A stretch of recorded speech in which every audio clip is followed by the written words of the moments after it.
Kronologi kecelakaan maut satu keluarga di flyover TAA Palembang, ibu dan anak tewas. Satu keluarga yang berboncengan sepeda motor menjadi korban laka lantas di bawah flyover Simpang Tanjung Api-Api Sukarami Palembang, Minggu, 26 Mei 2024. Dua orang meninggal dunia dalam kejadian ini, yakni ibu dan anak, sementara sang ayah selamat. Diketahui, laka lantas itu melibatkan motor Yamaha Xeon BG4687ZO yang ditabrak truk Hino warna putih BG8012I Haji.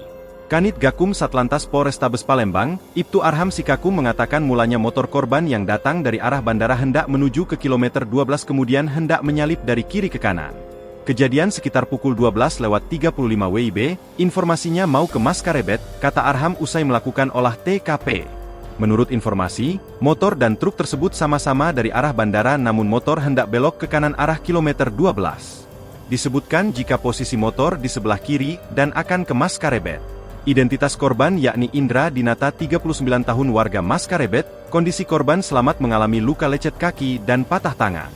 Sedangkan dua orang korban meninggal dunia yakni Rina Karisma 36 tahun dan anaknya yang masih berusia 5 tahun bernama Laila Nadifa Almaira. Korban dibawa ke Rumah Sakit Caritas KM7 Miria dan pihak keluarga sudah dihubungi. Ia korban satu keluarga, 2 meninggal 1 selamat, kata Arham. Untuk saat ini kedua kendaraan tersebut sudah dibawa ke Pos Laka Musi 2 dan sopir truk sudah diamankan untuk dimintai keterangan. Download Tribun X sekarang, menghadirkan lokal menjadi Indonesia.